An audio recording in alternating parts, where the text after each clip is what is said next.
every now and again, there's a film that someone says to me, you need to check this out. This is amazing. And I instantly go, yeah, I'm going to watch that. And then several years down the line, I eventually get to that. It might take one or two nudges. This one took a lot more than that. The Reckoning from 1970, directed by Jack Gold, and number 40 in the Indicator series. It's an early one.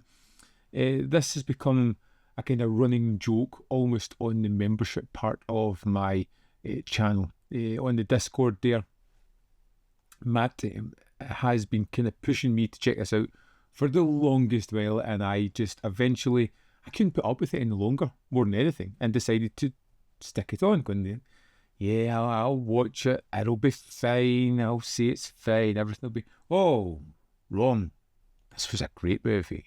You know, for once, Matt was right, making me check this one out. We have Nicole Williamson as Michael, a London businessman who is affluent and aggressive in the way that he has his dealings, whether it be with his wife, whether it be with his business partners. He knows what he wants and he goes for it. I want IBM's regional sales breakdown for the last quarter. Well, they won't give it to you if you just ring up. Go around the back door, would you, old son? That's better, much better.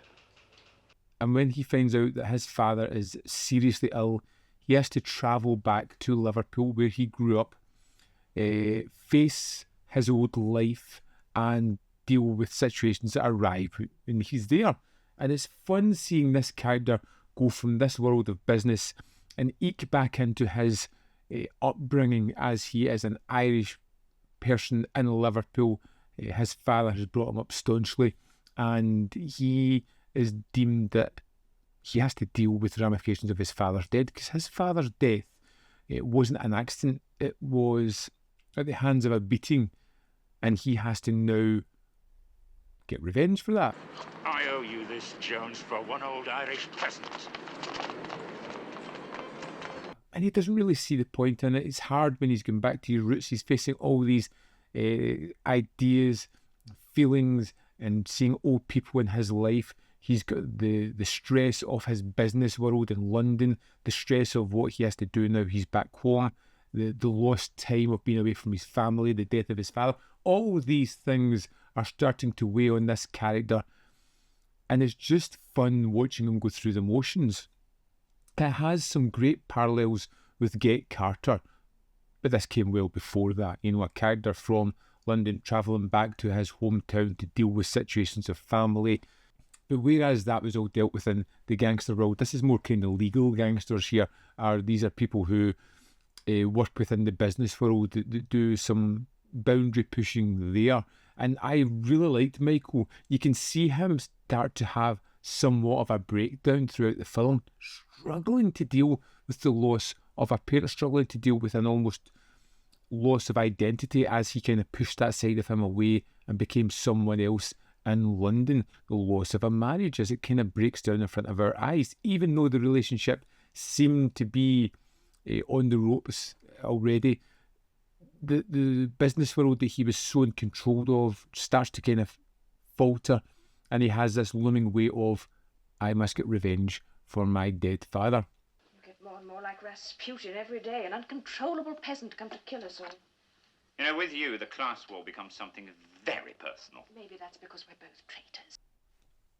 It's wonderfully put together, and Nicole Williamson is absolutely fantastic. An actor that the more I see him in, the more I just love, you know, whether it be Excalibur, whether it be the 7% Solution. He's just wonderful in whatever he's in, even if the movie isn't that wonderful itself. And he just gives a fantastic performance as a man who's on the edge, who almost feels untouchable, who is thinking several steps ahead of everyone else and just making it work. If I can get away with that, I can get away with anything. This was a great film. It's so impactful. I love the kind of differences between the business world in London and the more common side of his life in Liverpool, how it kind of came to fruition, and even that finale, which I thought it was going to do something that I would just have hated.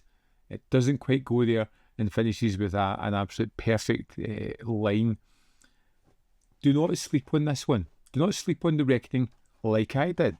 Take this as a nudge to go and check this one out. It's well worth your time and is a really great film. I'd love to know your thoughts on The Reckoning, so let me know in the comment box below whether you love it, hate it, fall somewhere in the middle. As always, there's more content up here. You can see more of my stuff if you're interested.